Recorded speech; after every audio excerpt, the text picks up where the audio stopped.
Welcome to the DL Gaming Podcast. This episode, we're going to be talking about Heroes of the Storm. Guys, it's been 10 years since Blizzard decided to launch this fucking brawler out. So stay tuned. We've all played together. We all have thoughts, opinions. I think Bobby is going to take us out to lunch. You know, he's level 2100, by the way. Yeah. I didn't even know that they went up that high. Yeah, that's why you need to listen to this whole episode. You're going to hear hot tips from 2100 over here. Okay, but first, my name is Christian. I'm Bobby. I'm only level 2, which is Amanda. I'm Taylor, and I won't get into my level. Yeah. That's private. That's between me and my God. All right, Bobby. Yeah. So what are we doing here? What's this crazy game? So we've got a whole episode dedicated to HOTS, which is pretty crazy because it is probably the game that we have talked about the most on the podcast, at least according to the tags on our website. HOTS is up there. And I'm, of course, talking about Heroes of the Storm, Blizzard's MOBA from 2015. May 19th, 2015 is when this game came out. So we are at the 10-year anniversary. It's been quite a roller coaster, and we're going to do a little retrospective on it. Let's flash back, first of all, to the mid-2010s when this game came out. So I think the first mention of this game was maybe around 2012 or 2013, pretty early on, and they showcased like a quick demo of it. MOBAs were huge back then. And you had League of Legends, Dota 2. I mean, these were really dominating the scene. My dog was named MOBA at that time. Sorry, but it's true. Really? Yeah. That's how popular it was. People were naming their pets after MOBAs. Yeah. So, of course, Blizzard had to throw their hat in the ring. This is before Overwatch, mind you. So just keep in mind, Blizzard is making all this money off of World of Warcraft. That's going well, but it's starting to decline, and it looks like MOBAs are the next big trend. So they're going to give it a shot, and they got a different take on a MOBA. So MOBAs at the time are known to be very, very competitive, very high skill ceiling, very difficult to learn, well, hard to master, I should say, and a little clumsy to control. So if Blizzard is going to solve all this, they're going to make a MOBA that anybody can play, and that's still a lot of fun. And I don't know, did they succeed? We'll find out. We'll find out. It was cool to have Amanda playing for the first time, actually, and having like her experience. But yeah, sorry, we'll get into that. How long have we all been playing, guys? And I mean, I think I've been playing since around 2018. So a lot of the heroes had already been released at that time. I've played twice. This weekend for this podcast. Weekend, yes. Yeah. I think my first game of Heroes of the Storm would have been probably 2016-ish. Oh, okay. I was already big into MOBAs at the time.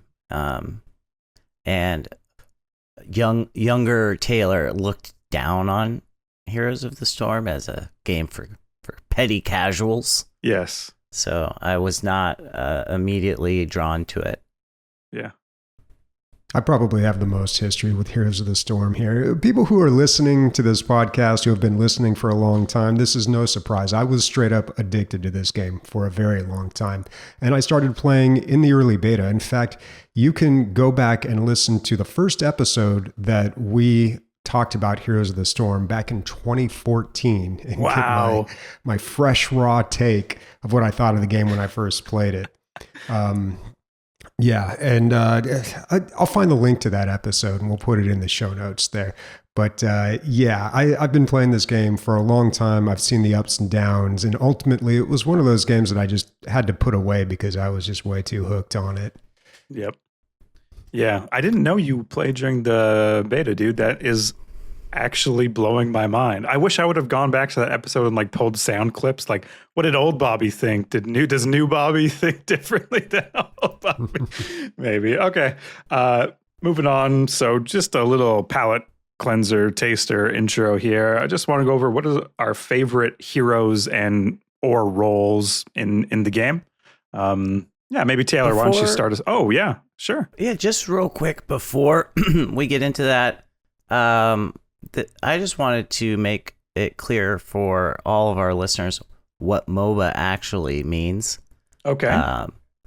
It's a multiplayer online battle arena. That's what MOBA stands for. We're throwing the term around a lot, and I feel like it's worth defining. I didn't know what MOBA meant, so this is good. I feel like that could apply to like hero shooter. Anyways, maybe we'll get to that a bit later. Taylor, what is your favorite hero and why? Yeah, for me personally, in Heroes of the Storm, my favorite is Varian, and I just love, in MOBAs generally, I love a bruiser character generally. Mm-hmm. Varian is the first one that I unlocked as a bruiser character, and I like his aesthetic. I like the character from World of Warcraft. And I really love the way that he plays. He's very easy to learn and easy to play character. And so as someone who doesn't play Heroes of the Storm often, I enjoy that he's easy to just hop in and play. So, you know, he's just, I guess, hard to kill, does decent damage, good at 1v1ing, and is good at roaming around the map. And those are all parts of the game that I enjoy. Did your enjoyment for Varian come before you mimicked his hairstyle, or did he mimic you? It was very interesting when this character came out, because Blizzard was always trying to do new things with Heroes of the Storm. They're always just coming up with super wacky ideas, like Cho'Gall, a character that 2 people play, or Murky, a character that has like no health pool but respawns in like 5 seconds. Mm-hmm. So they were always trying these weird things, and Varian was one of those heroes, because he could, when you reach level 10 and get your ultimate, like your really good ability, you could pick if you wanted to be a tank or a bruiser. And then there were 2 types of bruisers. You could be a blow up or a sustained damage auto attack melee bruiser.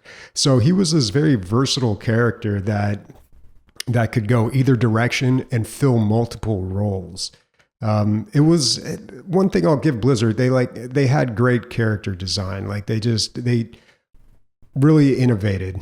Yeah, and which is impressive too, considering the fact that all the heroes in Hero of the Storm come from their other properties, and are established characters that already had abilities and already had lore associated with them, and they feel like they even authentically represented. As far as like I have played through them, I'm like, yeah, this feels like this hero. Like they did it justice. Yeah. Which makes it even more difficult for Blizzard to design these characters and their abilities. They have to fit these established characteristics and roles that the hero already has, and it's got to feel like playing the character in WoW, and it's got to line up like that. So they are a little limited when they pick heroes to release. But yeah, they did a great job with Varian, and I do love playing him, particularly as a tank. My favorite role with him is the sustain damage dealer, the twin blade playstyle. But that was another reason I was drawn to him, was the fact that he could fill in any role essentially, other than healer. But yeah, he's one of the only, or maybe one of the very few characters that have a taunt in that game. So that's a very strong ability. But yeah, when I played other MOBAs, particularly Smite, I spent a lot of time playing. I really felt like all the characters were pretty much the same, with just abilities mixed up. And I never felt that way about Heroes of the Storm. No way. I don't know if it was like that in League. I mean, I'm assuming League and Dota are like that because they have like 200 characters at this point, or whatever they call them, champions. So there's got to be some overlap. But with Smite, I'm just like, well, that's the primary ability from this character and the secondary ability from that character. Like you just put it into a new character. And essentially they all did the same thing. Like this one does damage in a line. This one does it in a circle. This one does a damage over time in a circle. It's like they couldn't really come up with too many new things, I felt, for the gods in Smite. But Heroes of the Storm somehow managed to come up with these characters that just were so unique. Like and so Abathur, different. who doesn't even join in the fight. His whole thing is staying behind enemy lines and spawning something in a lane, empowering your other teammates. Kind of like a shot caller in the back. Like that's such a cool idea. So Abathur's a character. He's a little worm from StarCraft. He dies in like 2 hits, but you're not supposed to go out and fight with him.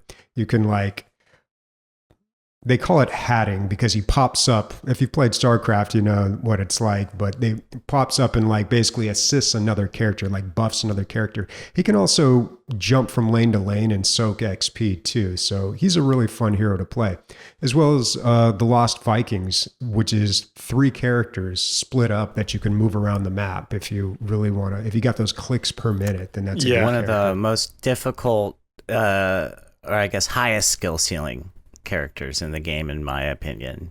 Yeah. Any of the multi-hero heroes like Samuro, Lost Vikings, needs an expert to play. It's funny when me and Bobby were playing, I was like, maybe I'll play Samuro, and I could feel the tension on the other end of the line. And he was like maybe not. Hey, maybe you could, but maybe you couldn't. Yeah. Anyways, I feel like going to Bobby. What's your favorite hero? Been playing since beta. That's awesome. Like, yeah. What draws you the most? I don't know. There are so many that I enjoyed, but I got to go with ETC. So this was the Tauren from World of Warcraft. It was the first hero I played and just the most fun I had playing the game. He's a pretty simple tank character. He's got a stun that's just like, you slide over someone, you stun them, and that's about it. Like he's a very simple character to play. And he really fell out of the meta pretty early on in the game's history and never came back. Like he was never a great tank, but then he started getting used in the off lane. So the off lane in a MOBA is just a character you send out to a lane. He's by himself. His job is pretty much just to soak XP, stay alive, and that's it. Like, and in the late game, he'll come in and assist with the fights, but he's not the star by any means. He's not leading the brigade like the tank. He's not healing. He's not doing all the damage. He's just kind of helping out, you know? But he worked really well in the offlane.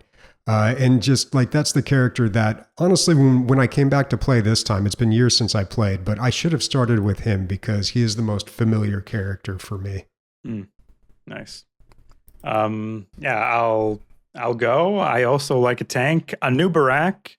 So when I first started playing Heroes of the Storm, I was playing with a bunch of people who were pretty good at the game, and I'm still not good at this game. So they were like, "Hey, play a new Barak because you're a big noob," and I was like, "Well, that makes sense." And I just quickly learned to love him. He is the beetle, the Nerubian beetle from the Warcraft universe, if you know that. And so he spawns beetles when you press W or you go into certain talents. These little minions that go in attack lane, and they can soak up skill shots from other opponents. And people often kind of miss them in the combat, so they might not notice that their shots are getting intercepted by a creature. He also has lots of CC, so crowd control. He has Impale, which stuns characters. He has a Burrow that stuns characters. And then finally, his big bad, the R button, is a Cocoon that wraps up characters. And I love pressing it when I hear the noise of someone's ult going off. And if I can get it off in time and cancel their ult, nothing is greater, by the way. There's no greater feeling in any MOBA than canceling someone's ult.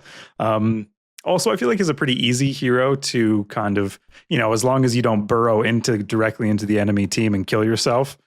He has a decent amount of health. He has a big hitbox, but yeah, Anubarak, my favorite guy, my favorite role. And Amanda, you're just joining us from Heroes of the, I'm brand new. I can talk about only the 3 heroes that I've played so far.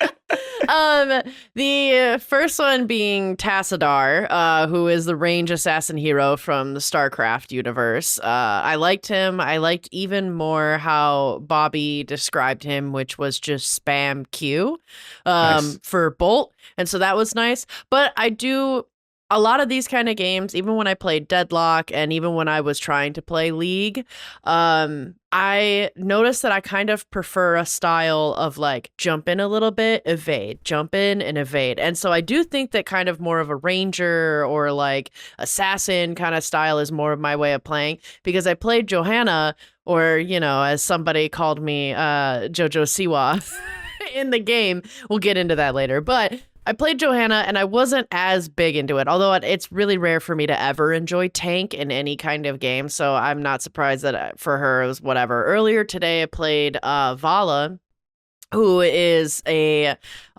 ranger assassin character from Diablo. And I really liked playing her actually a lot. I had a blast kind of coming in, trying to flank, and then just spraying people and taking out ads and kind of dipping, going in and out and back and forth and just shooting down people, which was really fun. And then coming into the center of things and just spraying, you know, arrows everywhere on people for my ultimate. So I'm looking forward to trying some more people. It makes me really want to try and play all the Diablo characters just because they're the ones I'm the most familiar with. Like I was eyeing Tyrael earlier and being like, that might be the tank that gets me to tank. I don't think you'll like Tyrael. So you're right. No, yeah. Why? He's like Johanna. So Johanna is the tankiest tank of them all.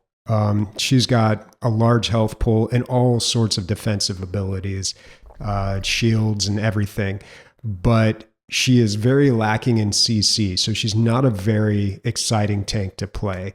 Her whole job as a tank is to like stay in the middle of combat and do the front line. She doesn't really make plays like a lot of the other tanks can do. Like a Nubarak, for example, who's just got stun after stun and then a rewind to double up on the stuns. But yeah, Vala's a lot of fun. She's a great auto attacker. If you want to play her, you got to learn to stutter step, which is a good tactic in these games. And then Tassadar has an interesting history. So Tassadar has undergone probably more changes than any other hero in that game because they had a really tough time balancing him. He's got a lot of different abilities that just made him extremely strong in the competitive scene. So at one point they totally reworked him, and they're just like, because he used to be a support character that would just wouldn't heal people, but he provided all sorts of shields. But at high level play, it was just way too strong. So they finally just gave up and said, we're just going to make him a ranged assassin. That's his job. And he's way more fun that way. And it is all about hanging in the back and throwing your Q, which is just like a line of damage, and stacking that up and getting all sorts of hits. But what's really fun about him is he's got a wall. So he's much like Ymir in Smite. He can raise a wall and block people off, or block people that may be chasing after your teammates. You can make some really fun plays with that wall. Nice. And those are all our favorite heroes. So I don't know. We played together, not all of us together at the same time, but we have all played with each other. That sounded, anyways, it's fine. When I played with Bobby, I'd say sometimes when you play this game, you go 6 in a row and you don't win a game. And then I was thinking, well, this can't be Bobby's fault. He's level 21 gigabajillion. Like, it's got to be my fault. I'm like level 2,800, and it's not a big deal anymore because so many people have been playing this game for so long that I'm not really like that high level anymore. I don't know. You walk into the room, I feel like they know they're going to get hurt. You know, those people, they're playing extra hard. Mm-hmm. I think, too, with the game being less popular than it maybe was in the past, the matchmaking often has to expand the range. And, you know, when you're in a party with someone as high level as Bobby and as low level as yourself, you know, you're going to get the algorithm's best way to make balanced teams. And that often ends up with a bunch of people that are going to be considerably higher level than the lowest level member of the team. It's funny that you say agreed totally, but then so we lost 6 in a row, and then Amanda joined us, and we won our first game. Amanda's joined our first game of here. She's like, "Do I do the tutorial?" At one point, she said, "What's this talent shit?" Like she's like, "What am I supposed?" So every time you get to like a milestone level, you get a talent option that significantly improves or adds utility to your hero. And I feel like we were on like 14s, and Amanda was like, "What's this talent?" Yeah. I was playing Tassadar, no talents, dude. Just spamming Q, having a good time. And just kept getting this annoying ping of talent available. And I'm like, cool, I don't want it. Thank you. Like, I have all the talent I need right here. I am talentless. That's my talent. Well, the talents are a very unique thing to Heroes of the Storm. So your traditional MOBA would have an item shop, and they would have roughly 50,000 items that you could select from, and then you could combine them and turn them into other items. And you hover over one, and it's got about 4 paragraphs of text defining what it does. And then you just have to play the game over and over again until you learn how to do this, or learn how to equip your hero. So the idea in the MOBA is you go out into the world, you kill creeps, which are just like non-player characters out there. You kill player characters as well. You earn money, and then you spend that on equipment, and you also level up. So it's like an RPG mixed with this like RTS game. But Heroes of the Storm was like, no, we're going to streamline this. Like, we're just going to get, and this is one thing that I absolutely loved about the game. And one of the initial things that drew me to it was because they just said, let's get rid of the item shop. Like, eventually what happens with that is everybody figures out the correct build, or if you're playing against a certain character, you figure out the counter build, and they all just build the same thing. And there's really not a lot of diversity, and it just makes it very confusing for new players. The illusion of freedom almost, you have this item shop with so many things in it, and then someone's like, "Oh, you didn't take the Staff of Wisdom at fucking mid-game, you loser!" To League of Legends with, it's got 170 characters and several hundred items, and to play well, you need to know what each character is and does, and what every item is and does, and what items are good on your character, and what your opponent's going to build on for itemization, so you can counter itemize. And it turns into needing to have studied it.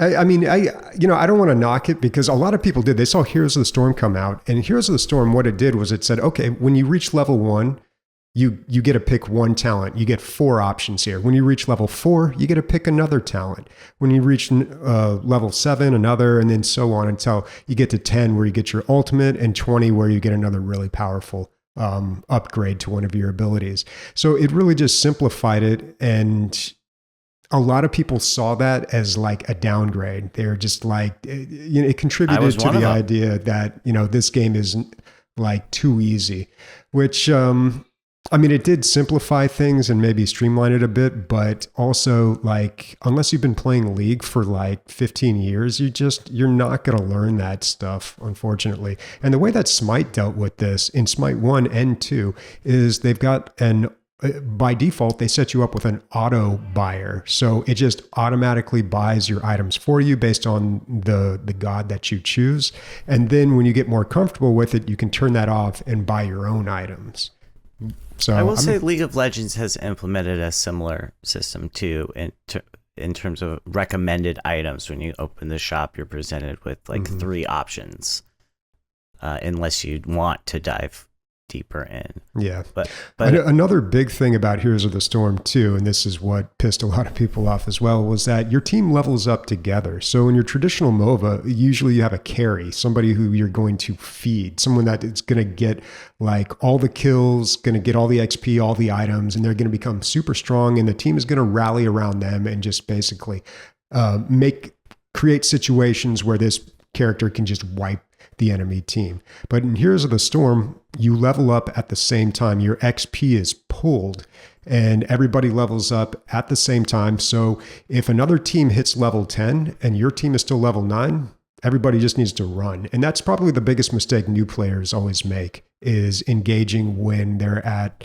a talent disadvantage. Your chances of winning a fight when you're level 9 and they're level 10 is like 0.1%. Like, it's just not going to happen. If they have done the math. done the math, doot on the calculator, it's just not going to happen. Yeah. So you can always tell new players that just are not paying attention to that. But like, pretty soon you learn, like, you're just never going to win that fight. Now, if you engage like 6v7, like, maybe, but you know, and it also matters if like how many people you have there and how many they have, you know, but yeah, it's a different game for sure. But I think it was really hamstrung by the idea that this was just like a lesser version of a MOBA.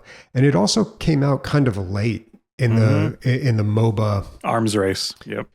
Yeah. I mean, League was very well established. So was Dota 2. And then Heroes of the Storm came out much later and took a long time to implement things. Like, we didn't even have like unranked mode, and we didn't have like certain things like, you know, Diamond League and like all these things that are necessary to a MOBA bans. We didn't have that until like way late in the game's life. It was just like all these things took forever to come out, and it was just too late by the time that it did. And really, you know, MOBAs, in my mind at least, it was like we had MMOs were the big thing, mid 2000s. MOBAs got really big, late 2000s, early 2000s, and just dominated esports. And then we started getting the battle royales, and they started to take over, which I can really understand why. Because a big problem that I have with MOBAs, and I just think they're inherently flawed in this way, is they're a zero-sum game. In order for someone to have a good time, somebody else must be having a terrible time. And you're going to find yourself on either side of that about 50% of the time. That's the way the game is designed, to keep you at that 50-50 level. So 50% of the time you're playing the game, you're going to be having a bad time, basically. You're going to be losing, and it's going to be frustrating, and it's going to take a long time for the game to conclude. So that's just not a good way for me to spend my time. Totally. And contributes to the notorious reputation all MOBA games have for their having toxic communities. Yeah. And it breeds toxicity. You think I'm a nice guy? You should see me play a MOBA. Watch me turn into a dick. Yeah, I thought he was remarkably had good behavior. I was on good behavior. Also, too, I mean, I've only played 3 times, right? So take it with a grain of salt. But speaking of toxicity, I come from Call of Duty and like the very toxic world of that, and Tarkov as well. And then the time I tried to get into League, I couldn't because it was so fucking toxic. I felt like the shit talking in Heroes of the Storm here have been very fun, actually, and not so toxic. Because when I played with Bobby and Christian, and I was playing Joanna, at one point there was somebody that was like playing Vala, but they named themselves Jalupa. And so all of a sudden I just see on the screen Jalupa just goes, Jojo Siwa, use your jump, like get out. And I just wrote back quickly. I was like, yeah, I will when you give me that Jaja blast. Like, so it's just like, I don't know. I felt like it was like kind of a fun, and they took it well in the fun banter. But then again, to be fair, I probably have not been playing long enough to really see the toxicity. So yeah, that happens at the higher levels. But also Blizzard did a lot to combat that too. So they also didn't have all chat, which pissed people off too, because everybody was like, Dota has all chat. I believe League has all chat. And by all chat, I mean, you can talk to your enemies and your enemies can talk to you. So that's where the real shit talking comes from. Your teammates will get frustrated with you. That will definitely happen. But also at this point in Heroes of the Storm's life, nobody really cares. The game's pretty much like, nobody takes it seriously. There's no competitive scene. You know, even when I went back to it and kind of got back into it a few years ago, I noticed like the attitude of the players had changed a lot. People just aren't like as invested as they are, or as they used to be. And they're treating it more in a casual sense, which honestly, I think is better for the game. Totally. It's more fun. It's an interesting honestly. case study. And we've mentioned it a couple times through context clues, but this game is no longer supported by Blizzard in the way that they're no longer adding heroes and they're no longer supporting a professional scene, but they are balancing the game. And of course, the servers are still ran and operated by them, and the shop as well. I was like, damn, were these heroes always this expensive? I was like, I think they jacked up the price of every hero to 10K, called it done, called it a day. And to be honest, like I was like this with Smite and nobody ever agreed with me. And I understand why. I never liked how often they released playable characters, champions, heroes, gods, whatever you call them in whichever game you play. What do they call them in MOBAs? Champions? Generally, yeah, champions. Okay. Yeah. Same with League. So yeah, I because every time a new character comes out, it shakes up the meta. Everybody's got to play the new character, learn how to counter the character, learn. Normally, how to play the new character is overtuned, but because for most MOBAs you have to buy characters, generally with real money or hard ground in-game currency. And so, and my belief is a little cynical, but I think a lot of them will, on character release, purposely have them be a bit too powerful to encourage everyone to want to buy the new hot thing. Yeah. And a new character is the quickest way to generate interest in your game too. I understand why they do it. You put in a new character and it's new and exciting and everyone wants to play, and it increases player engagement more than anything else that you're going to do. So I totally understand why they did that. But really, it was just like every 3 weeks, it's just like something new, This guy's been playing since beta. He's like, fuck, there's too many heroes now. Yeah, it's always something. So when I went back to the game a couple years ago, I was like, man, it's in like a really good spot. But, it's still a MOBA. And for me, it's just like I can't help but take it too serious and spend way too much time on it. And it's still a MOBA. It's very time consuming. And again, 50% of the time, I'm not having fun. And you take a game like Fortnite or any battle royale, PUBG, and they solve this problem where in video games, for the longest time, when you die, you get put on a timeout. Like you just sit there and stare at your screen. And it's just like, well, okay, that's just such a poor way of dealing with a player. Like, and it's the easiest way to do that, like to give consequence to bad play. But at the same time, it's just like, God, there's got to be a better way to do that. And Battle Royales figured it out. They're just like, okay, you're dead. Go join a new game. Try again immediately. Like, and there's just no downtime. And it's like, okay, And then there's games like I can't have a good time if I'm not winning at a MOBA. But for some reason, like if I don't win in Team Fortress 2, somehow I can still have a good time. And I haven't quite figured out why exactly that is. That's a trip to the psychologist, dude. That's not going to be figured out on this episode.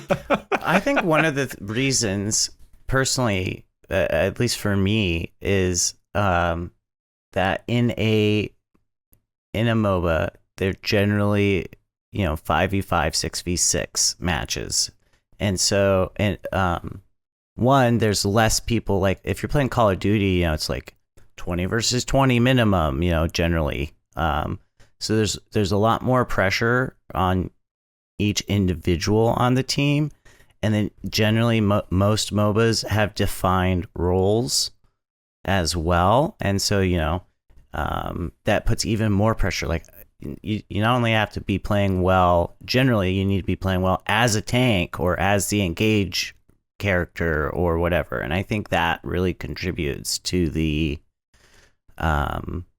lack of fun when you're not doing well. That's a good point. Mm-hmm.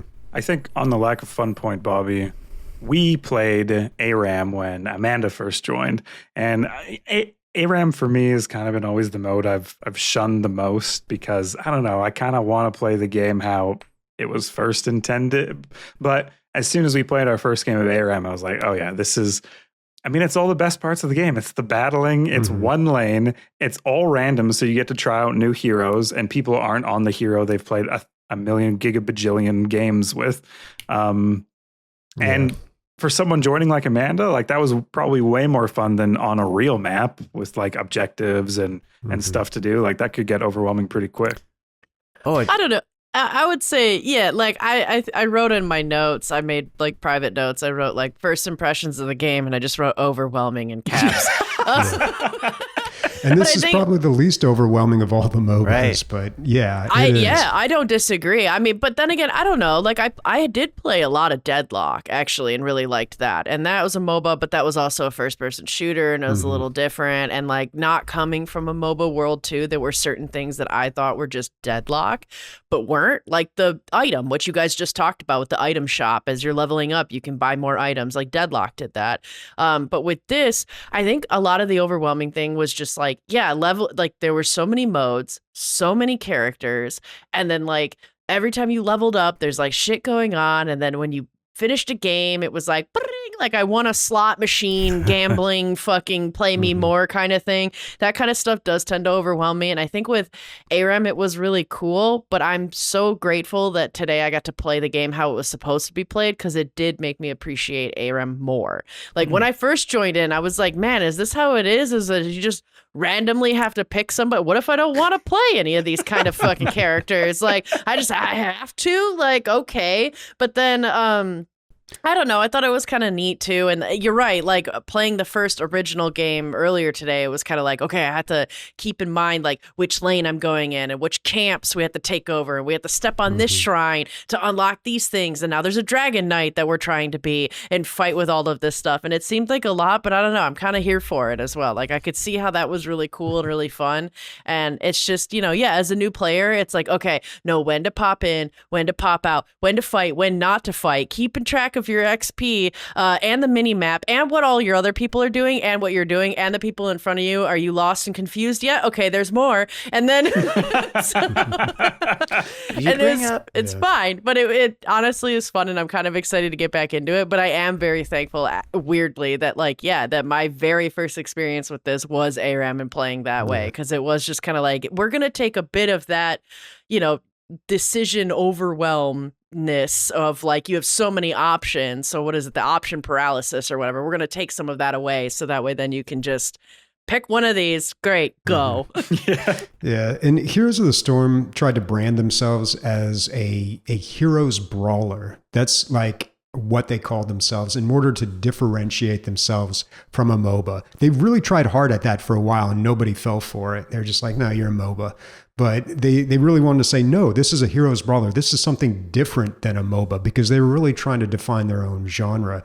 And it is very different than most of the other ones. It is all about those team fights and that 5-on-5 action that you get in the late game. And that's what ARAM gives you right away. So ARAM gets right to the heart of what's fun about the game. And Heroes of the Storm in general kind of focuses more on what's fun about MOBAs, just even in the regular maps as well. Because when this game came out, if you were to play League or Dota, you're in for like 45 minutes probably, or Smite. Like that's like a 45-minute game. Heroes of the Storm, 20 minutes. Like 20 minutes is a game. Maybe, like I've had some crazy long ones that go like 30. I think I've had one or two in my history of playing that have gone like over 40 minutes, but like they're very short games and they get right to it. And there are a lot of like intense fun and action, which I definitely appreciated. But I really, it's interesting that you bring up Deadlock, because I think that's what a lot of people consider MOBAs now. Like the term MOBA has changed. The definition of it is very different, because nobody's, like pretty much League and Dota, they're established. They've got people that have been playing forever and ever and will never stop. But like nobody's making those types of MOBAs anymore. We had many come and fail, like Heroes of New Earth. Heroes of New Earth actually released before Dota 2 and League. Yeah, and it just never like had the community. Never caught on. There was another one I can't remember, but me, Emilio, and Chad played it for a while. Like there are a whole bunch of them out there, but like they never stuck around. And the only reason that Heroes of the Storm did was because Blizzard tried so hard to promote it. Like they tried really, really hard. And they did kind of give up, I think, around 2019, 2020 when they canceled the competitive league. And they pushed that esports aspect of it so hard. Yeah. So hard. And I think that actually hurt the game in the long run, and I it's had- part of the reason it's not as popular now. I had friends who were like, I can't play.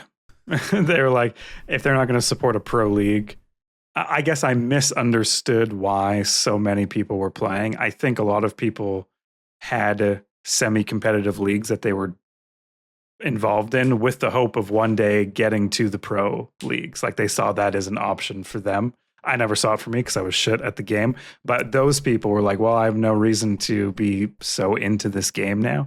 And when Blizzard did that, I remember just on social media, and I'm not an expert for how they did it or even why they did it, but the people who are working in the esports scene and the competitive players whose salaries all derive from this Blizzard supported ecosystem had like, it was like 60 days notice or 30 days notice that like, hey, this whole thing you've been building a career around. Yeah, that's fucking over. All the casters, all the players, like everything was just There's like, a whole industry. guess what? Yeah, hundreds or thousands of people's livelihoods were tied up in Heroes of the Storm's it was competitive unfortunate. scene. That's when I stopped playing the game too. That was kind of it for me.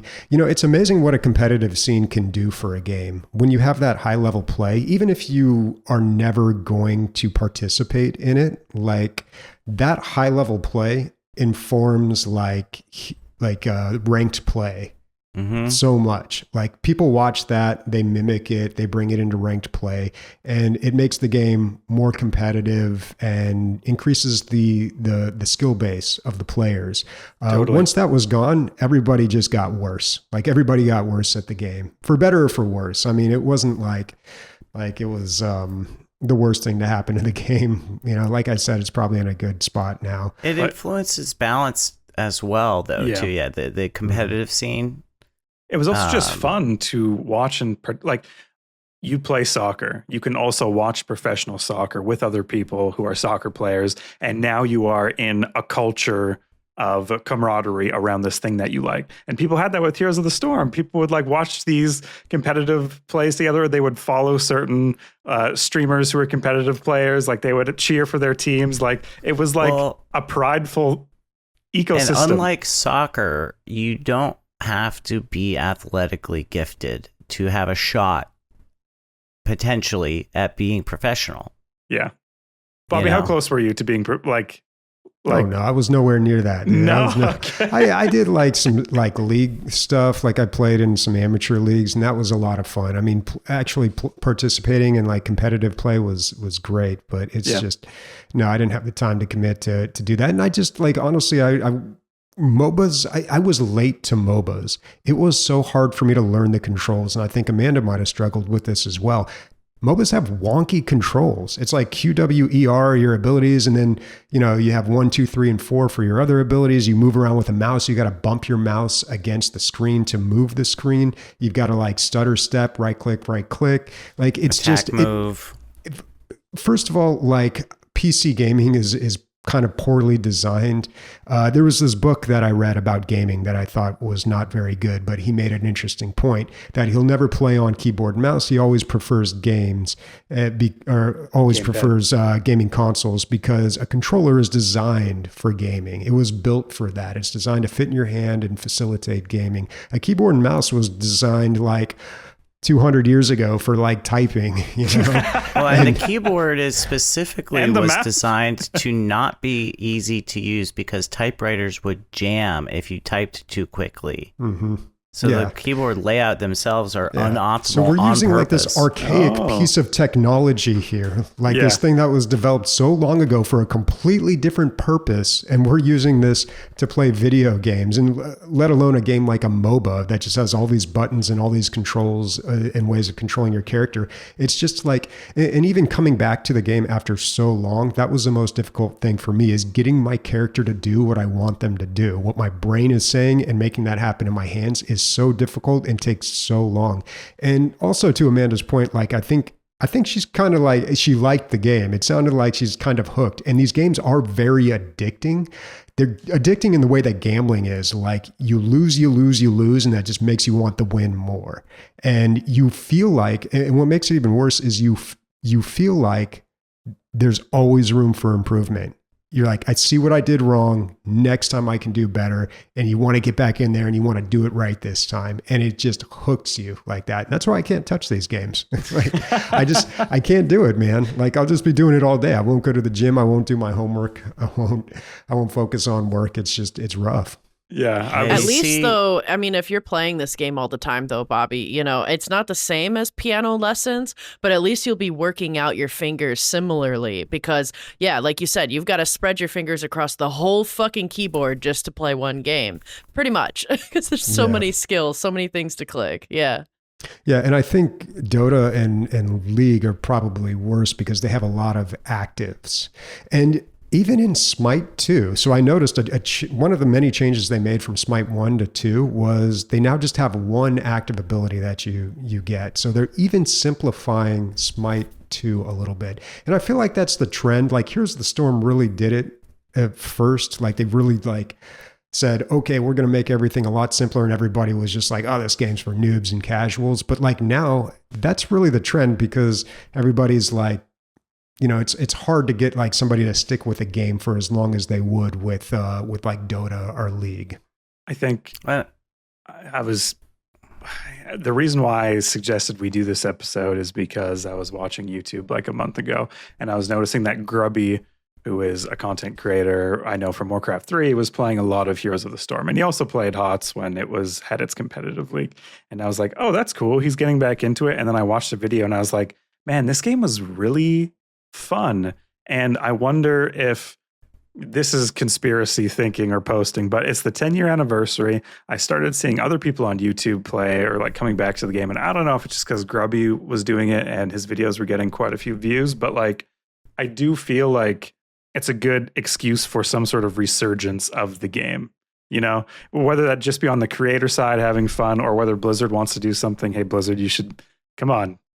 Everyone's going in this direction anyways. It's time to put the defibrillator on Heroes of the Storm. Well, the problem with Blizzard is, I mean, I guess not their problem, but the reason that HOTS didn't get they supported it as much as they could, then they just like cut it off and let it go.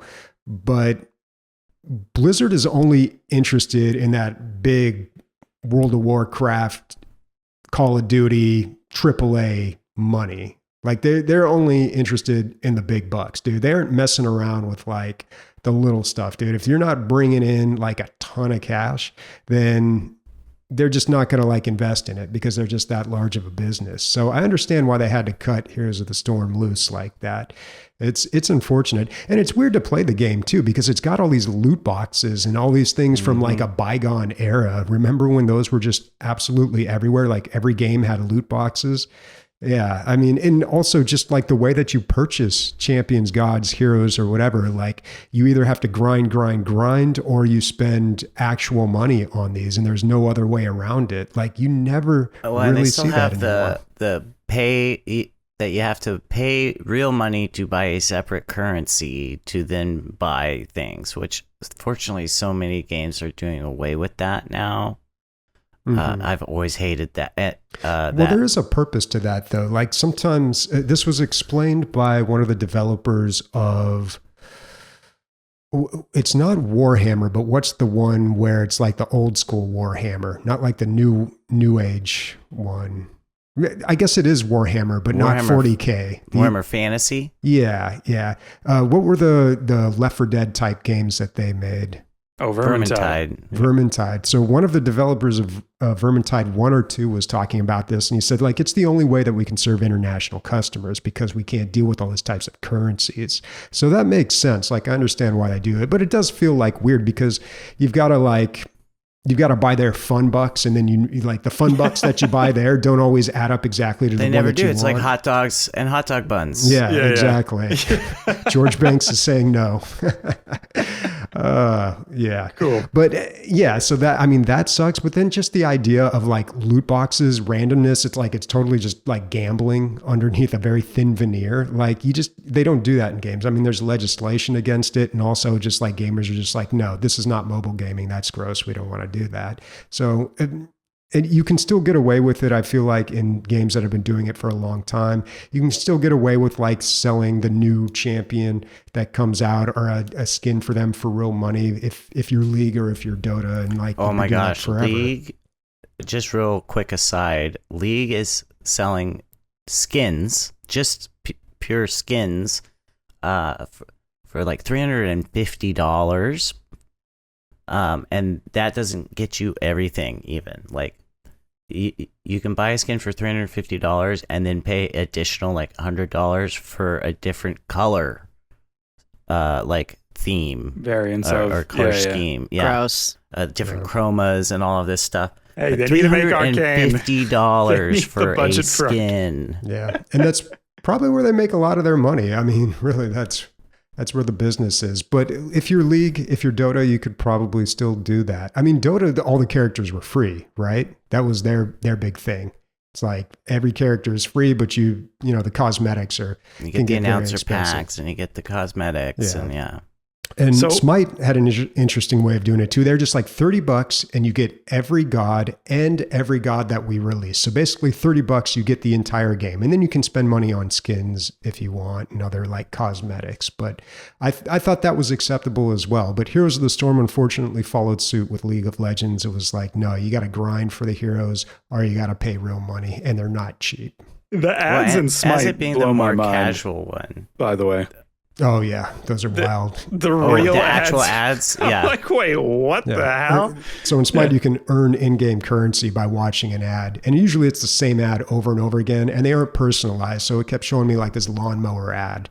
I was like, I don't even have a lawn, dude. Was there anything else on our experience playing together before we move on? I just like playing with you guys, by the way. I thoroughly, this is a game meant for a team of five friends with a positive attitude, I think. And yeah, that's my Pods is takeaway. best enjoyed with friends, for sure. Yeah. I mean, I'd love to play with you guys today after the podcast if you're down. But I'm secretly hoping that for the 10-year anniversary, they release like one more hero just for Bobby, but it's like Deckard Cain, where he's just... Deckard Cain's already in the game. It's in the game already. Already? Yeah. But Been give in us the another game. one. He's a great hero too. Amanda, he just give throws us little another one. potions out. Give us another one. Shit. Well, it's probably gonna be like a Call of Duty skin of Squid Game, and it's just operative. Oh, they should start. Oh, they because own it's that now. Activision Blizzard now. We should start getting Activision IP heroes. Yeah. I want to play as Soap from Call of Duty 4. Yeah. Yep. God, that would be the worst. Oh, it's like when Solid Snake is in like Super Smash Bros. You're like, you're too serious for this game, bro. You're launching mortars at Kirby. It's just fucked up. It's wrong. Okay, cool. So briefly, we've already touched on a lot of other MOBAs in general. So just really briefly, what are our favorite other MOBAs and team games, and maybe just like one or 2 points of why we like them. So Taylor, I know you're our League of Legends expert, basically. So yeah, start us off with your favorite MOBAs. Favorite MOBAs, League of Legends. Like Bobby, I started playing League of Legends in the beta. So it's always been close to my heart. And then Dota 2, the other real big one, I've always hated because it feels weird and clunky. They have one of the things that differentiates characters in that game is turn speed, like how quickly your character turns, and I despise it. Dota has entirely too many stats, way too many stats. Yeah, and yeah, the characters in there have a turn radius too. They have to like turn around like a freaking semi truck. It's like it's slow, clunky, feels bad. I don't get why people love it, but I'm a League of Legends supremacist, so right. I feel like we should record a video us four where we do a MOBA tier list, but we all have to come to the same conclusion. Smite is definitely C. Like we all have to get there. For me, the finals, I know that's not a MOBA, but it is a team game. I would say it's a hero shooter though. It's the environments and destruction made it so fun. And it's like, okay, so In Overwatch, it's also an objective, and it's all focused. Oop, that was loud. It was all focused on that one objective and how well you could fight around it and how well you knew the game. But the finals kind of opened that up. Like, hey, we're gonna have an objective over here, and then we're gonna have an objective over here, and it's gonna move around. It's gonna be a bit random, but also you can destroy the world to get to these objectives. And so I liked opening it up that way, and I thought that was a unique thing that they did. And then separate from MOBAs, a lot of the gameplay happened in the game. And what I mean by that is, to be good at League, I feel like you got to watch a lot of people play League, got to learn the items. You're going to have to do a lot of research outside of the game. Whereas in the finals, I really felt like if you were playing the finals game after game, you could be really good at the finals. Like, there was no super research you needed to do to understand like meta gameplay. Yeah. Yeah. I'd agree with that. Also, to piggyback off of that, I'd really enjoy finals too. And Marvel Rivals. But once again, those are hero shooters, so it's kind of like, kind of pairs with the different games. Exactly, different games, but they're fun, and I totally agree with you. I think the finals is fantastic. But an actual like MOBA, and even then, my favorite MOBA, as Bobby has pointed out, is like a weird new age MOBA, is Deadlock. I did play quite a bit of that and enjoyed that a lot as well too. But I'm a sucker for shooters, so if you're gonna make a MOBA that's a shooter, I'm probably in. Yeah. So, She wants soap, and that's why she wants soap and hot.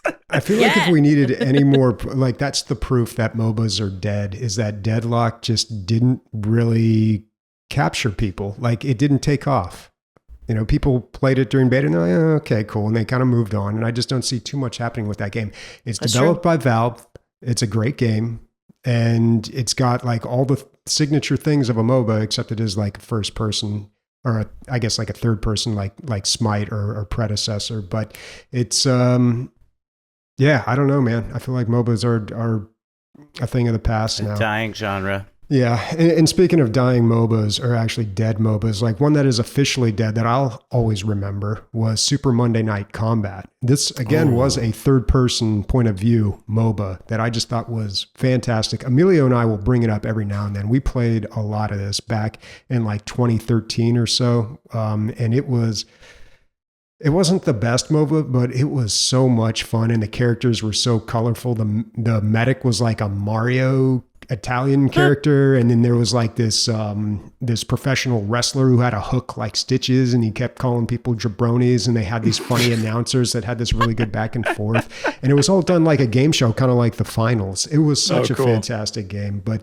it just died and went away, and not enough people remember it. It was a fun one.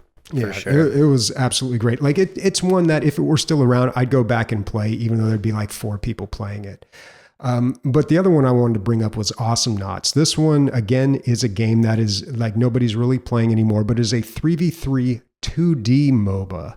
So it's a lot easier to control, and it's just like a platformer, but a MOBA. And it's so much fun. We played it during game night a week or 2 ago, and we had a real good time. Actually, I think I was playing it while I was waiting for people. No one played it with me. But if you want to play it, let me know, man, because that game, like, there's still enough people playing where you can get into some games. And the 2D MOBAs never really took off. So there were a couple of them. The one that I always remember was Hyper Universe, which I always remember because it had to get censored in Korea because it was just like practically hentai. Like the characters were just ridiculous. So they had to censor it a little bit in Korea. But it was another 2D MOBA that I felt like was really good, but just nobody really played it enough. So I don't know.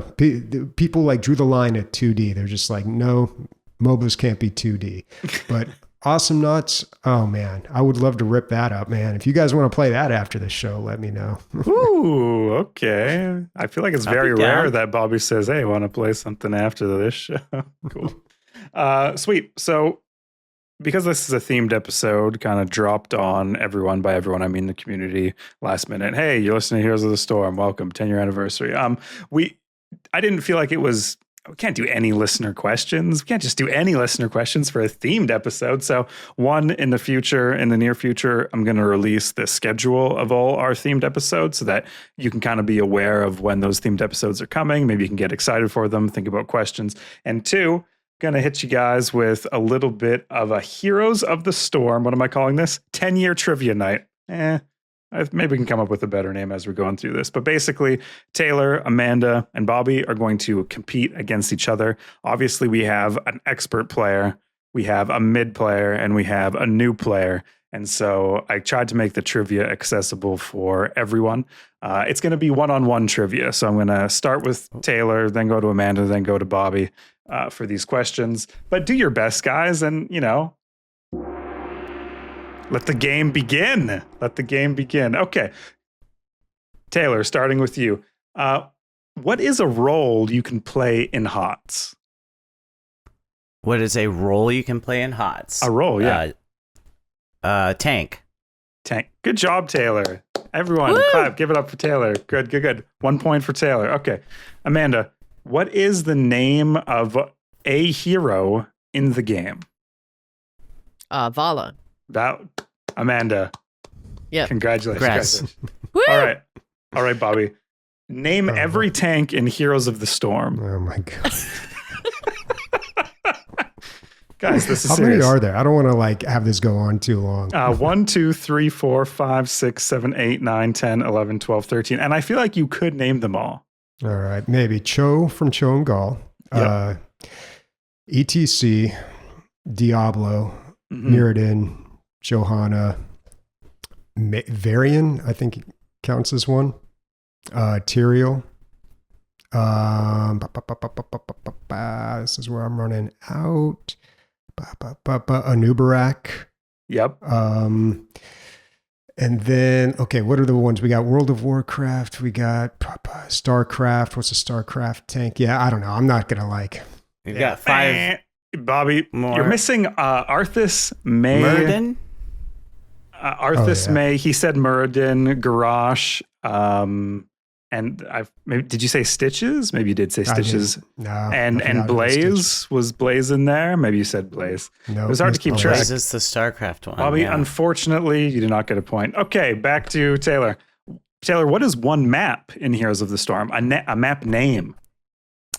A map name. I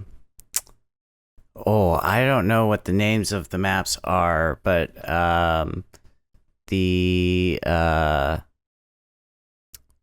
what is it? Altars of the Dragon Knight? That's not... No, Taylor, no points for you. But, we're talking about the unique things that Heroes of the Storm does. Every map has a super unique mechanic. Another fun thing that I think that they kind of did really well. And it's a big differentiator of having the objective-based gameplay. Yeah, so there were objectives, and they would force people to fight over the objectives. So it kind of forced... I guess other MOBAs had this too. Like they'd have I don't know, the character, like the big character that you Baron kill. Nashor and the League of Baron. Legends. So there'd be some big team fights around there. But basically, Heroes of the Storm would force you to fight over some objective like every couple of minutes. So it just really forced that team fight gameplay. Yeah. And there's only a couple maps that I hate. I won't go into them now, but I hate them. Amanda, what is a talent? Just in general, it's I suppose a level up to an ability. Okay. A point for Amanda. Okay, Bobby. What is Greymane's level 7 talent options? Love it. I feel like you scaled these questions.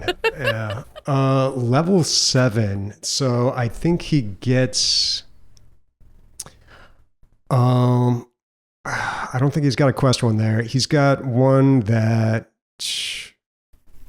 does something. It gives him armor in Worgen form. That's the only one I can think of. Is that one? Wah. Bobby, you missed Quicksilver Bullets, Incendiary Elixir, and Wizened Duelist on Greymane. That's okay. Maybe we'll get you next time. Wizened. Oh, it's Wizened? Yeah. Well, for me, I'm minus 1 point. Okay. Taylor, when was HOTS first launched? HOTS was first launched, let's see, May 23rd, 2015? Oh, not quite. Couple days off? I think it was June 2nd, 2015, if I remember correctly. So we are recording one day before the official 10-year anniversary. Oh, gotcha. And, well, anyways, Amanda, what does MOBA stand for? Oh no. Multiplayer online battle. Battle bots assemble. I don't know. Oh, I said it earlier in the episode. I know, dude. So And Bobby close. said that this came out on what, May 19th, 2015? Yeah, I thought that's when it came out. Yeah. Oh, Who knows? Selective memory, dude. man. All right. Now, Bobby, the red team is at level 13. Sorry. The blue team is at level 15. If the blue team gets a hero kill on the red team, so the red team's at 13, blue team's at 15. If blue team gets a hero kill on red, what is the mathematical formula on how much XP that team will gain? Y equals MX plus B. Interesting. Close. Bobby, you missed 250 XP for the kill, 50 XP for the assist, times the level, in this case 13, times 70%, because they are 30% at a level disadvantage, so they get 70% XP. For 630 XP total. That was close. I feel like you should have known Very that close. one, Bobby. Yeah, that was a real stinker, Bobby, but anyways. I think, Amanda, if we can get some claps.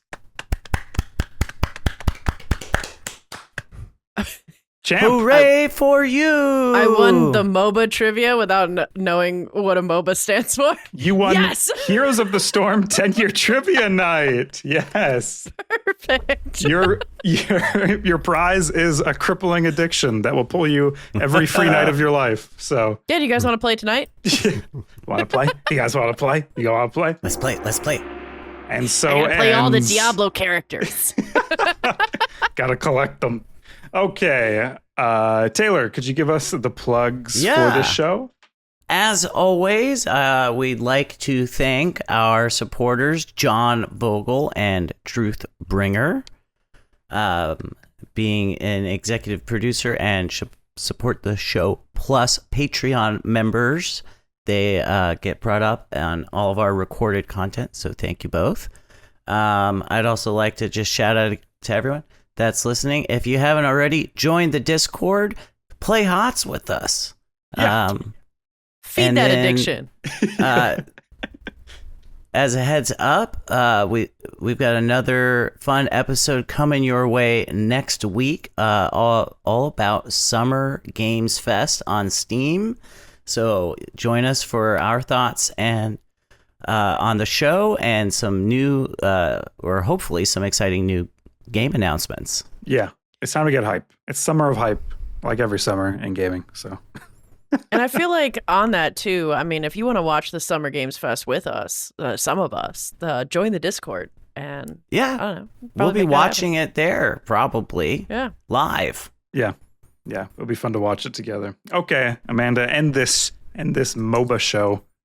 Oh, dang. Okay. Well, speaking for Taylor, Christian, Bobby, and myself, pick a lane because you're looking for titties. Titties. I don't know. Okay. Love Bye, it. everyone. Bye. Bye.